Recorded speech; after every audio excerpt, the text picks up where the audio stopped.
6월 26일 저희들에게 주시는 하나님 말씀 요한복음 19장 31절로 42절까지 말씀입니다. 이날은 준비일이라 유대인들은 그 안식일이 큰 날이므로 그 안식일에 시체들을 십자가에 두지 아니하려 하여 빌라도에게 그들의 다리를 꺾어 시체를 치워달라 하니 군인들이 가서 예수와 함께 못 박힌 첫째 사람과 또 그 다른 사람의 다리를 꺾고 예수께 이르러서는 이미 죽으신 것을 보고 다리를 꺾지 아니하고 그중 한 군인이 창으로 옆구리를 찌르니 곧 피와 물이 나오더라. 이를 본 자가 증거하였으니 그 증언이 참이라. 그가 자기의 말하는 것이 참인 줄 알고 너희로 믿게 하려 함이니라. 이 일이 일어난 것은 그 뼈가 하나도 꺾이지 아니하리라 한 성경을 응하게 하려 함이라. 또 다른 성경에 그들이 그 찌른 자를 보리라 하였느니라. 아리마대 사람 요셉은 예수의 제자이나 유대인이 두려워 그것을 숨기더니 2일 후에 빌라도에게 예수의 시체를 가져가기를 고하매 빌라도가 허락하는지라.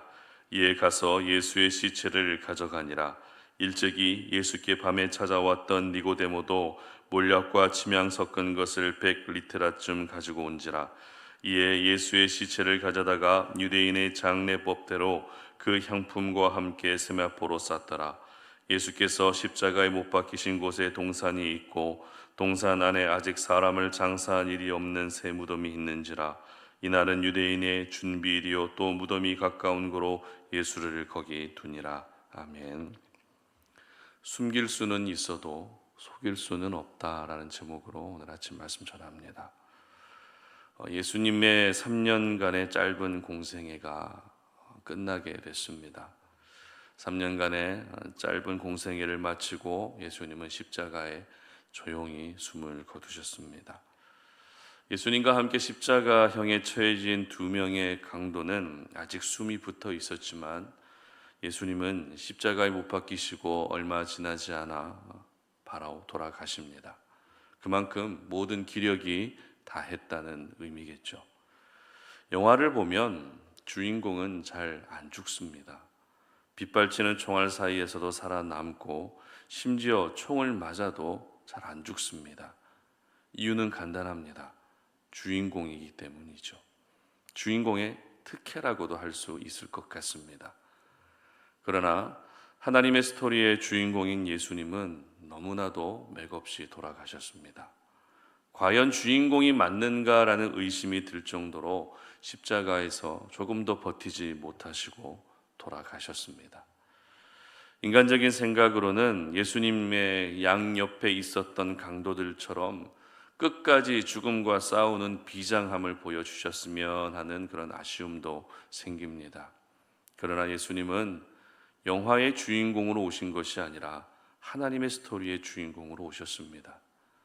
만약 예수님이 영화의 주인공으로 오셨다면 손과 발에 박혀있는 못을 빼내고 멋있게 십자가에서 내려오셨을 겁니다. 그러나 예수님은 하나님의 스토리의 주인공이셨기 때문에 그저 모든 죽음을 받아들이시며 조용히 숨을 거두셨던 것입니다. 어제도 살펴봤던 것처럼 예수님은 십자가에 못 박히시면서까지 성경을 응하게 하는 것이 최우선이었는데요. 그런데 오늘 본문에서도 역시 돌아가시고 나서의 모습까지도 여전히 성경이 응했다라는 것을 기록하고 있습니다. 36절 말씀을 함께 읽어보도록 합니다. 이 일이 일어난 것은 그 뼈가 하나도 꺾이지 아니하리라 한 성경을 응하게 하려 함이라. 아멘. 유대인들은 안식일까지 사형수들을 십자가에 두는 것을 부정하게 여겼습니다. 그래서 안식일이 되기 전에 빨리 시신을 십자가에서 내려야 했는데 그러려면 십자가에 못 박혀 있는 죄수들이 죽었어야 가능한 일입니다. 아직 숨이 붙어 있다면 십자가에서 내릴 수가 없었던 것이죠. 그러나 두 명의 강도들은 어떤 고문도 없는 상태에서 십자가에 못 박혔기 때문에 아직 정신도 멀쩡하고 체력도 남아 있었습니다. 그래서 두 다리로 계속 버티고 있었던 것입니다. 그래서 군인들은 그 다리를 부러뜨리면서 더 이상 버티지 못하게 했던 것이죠. 이렇게 다리가 부러져서 버티지 못하게 되면 몸은 점점 아래로 처집니다. 그러면 횡격막이 압박을 받게 되고 결국 질식사하게 되는 것이 십자가형이었습니다. 하지만 예수님은 다리를 부러뜨릴 이유가 없었죠. 왜입니까? 이미 돌아가셨기 때문입니다. 그래서 다리를 꺾을 필요가 없었고 이조차도 구약의 말씀을 응하게 하는 것이었다라고 오늘 본문은 기록하고 있습니다. 이렇게 예수님의 돌아가시고 나서의 모습까지도 성경 말씀이 그대로 이루어진 것이죠. 특별히 저희들은 예수님이 돌아가신 후에 예수님을 장사 지내드렸던 모습을 주목할 필요가 있습니다. 예수님을 장사 지내드렸던 두 사람은 아리마대 사람 요셉과 니고데모라고 하는 사람입니다. 먼저 성경이 소개하고 있는 아리마대 요셉에 대한 기록을 보도록 하겠습니다. 38절 상반절 보시기 바랍니다. 아리마대 사람 요셉은 예수의 제자이나 누구였다고요? 바로 예수님의 제자라는 것입니다. 비록 12제자에는 들어가지 않았어도 예수님을 따라다녔던 또 다른 많은 제자 중에 한 사람이 바로 아리마대 사람 요셉이었습니다. 그리고 니고데모에 대한 성경의 기록은 39절 상반절 보시기 바랍니다. 일찍이 예수께 밤에 찾아왔던 니고데모도 이렇게 기록하죠. 니고데모와 예수님이 만난 내용은 요한복음 3장에 잘 기록되어 있습니다. 이때 예수님은 거듭남, 중생에 대한 말씀을 니고데모에게 전해 주셨습니다. 이렇게 아리마대 요셉과 니고데모가 예수님을 장사 지내드렸던 것이죠. 그런데 좀 이상하지 않으십니까? 예수님과 3년간 함께 동고동락했던 12제자가 아니라 제3의 인물들이 예수님을 장사 지내드렸다라는 것이 저희들에게는 조금 특별하게 다가온다는 것입니다. 성경이 기록하고 있는 이 두 사람에 대한 특징이 있습니다. 먼저 아리마대 요셉의 특징을 살펴보게 되면 38절 상반절 보겠습니다. 아리마대 사람 요셉은 예수의 제자이나 유대인이 두려워 그것을 숨기더니 이렇게 기록하죠. 그리고 니고데모에 대한 기록은 요한복음 3장 1절과 2절 상반절에 기록되어 있는데 제가 읽어드립니다. 그런데 바리새인 중에 니고데모라 하는 사람이 있으니 유대인의 지도자라. 그가 밤에 예수께 와서. 여러분, 이 아리마대 요셉과 니고데모의 공통점을 발견하셨습니까? 아리마대 요셉과 니고데모의 공통점은 믿음은 있었으나 그 믿음을 숨긴 사람들이라는 것입니다. 그래서 아리마대 요셉은 예수님의 제자인 것이 알려질까 봐 두려워해서 숨겼다라고 기록하고 있습니다. 그리고 니고데모는 유대인의 지도자로서 예수님을 만났다라는 것이 알려지게 될까 봐 조용히 밤에 예수님을 찾아왔던 것입니다. 이처럼 두 사람은 믿음은 있었지만 그 믿음을 숨긴 사람들이었다는 것입니다. 그렇다면 저희들은 어떨까요? 잘 생각해 보면 저희들 역시 믿음을 숨기며 살아갈 때가 있는 것 같습니다. 굳이 일부러 내가 예수님을 믿는다는 것을 먼저 말하지 않고 조용히 지낼 때가 있다는 것입니다. 요즘에 워낙에 교회에 대한 이미지가 안 좋아지고 예수 믿는 사람들의 이미지가 안 좋아졌기 때문에 일부러 말할 필요까지는 없다고 생각하는 것이죠. 한편으로는 그럴 수도 있겠다는 생각이 조심스럽게 들기도 합니다. 그러나 중요한 것은 믿음을 숨길 수는 있어도 믿음을 속일 수는 없다는 것입니다. 아리마대 요셉과 니고데모는 분명 믿음의 사람들이었지만 그 믿음을 어떻게 했다고요? 숨겼습니다. 하지만 돌아가신 예수님의 시신을 장사 지내야 하는 그 순간만큼은 믿음을 숨길 수가 없었던 것입니다. 다시 말해서 내가 믿음을 가진 사람으로서 처참하게 돌아가신 예수님의 싸늘한 시신을 보며 그냥 모른 척할 수 없었다는 것입니다. 지금까지 믿음을 숨기며 살아왔지만 예수님의 그 시신을 보며 신앙 양심이 반응하고 있었던 것입니다. 두 사람의 이러한 모습은 바로 믿음을 숨길지언정 믿음은 절대 속일 수 없다라는 것을 우리에게 보여주고 있습니다. 결국 이 두 사람은 믿음이 있었기 때문에 예수님을 장사 지내 드릴 수 있었던 것입니다. 믿음이 있었기 때문에 그 믿음을 속일 수 없었던 것입니다.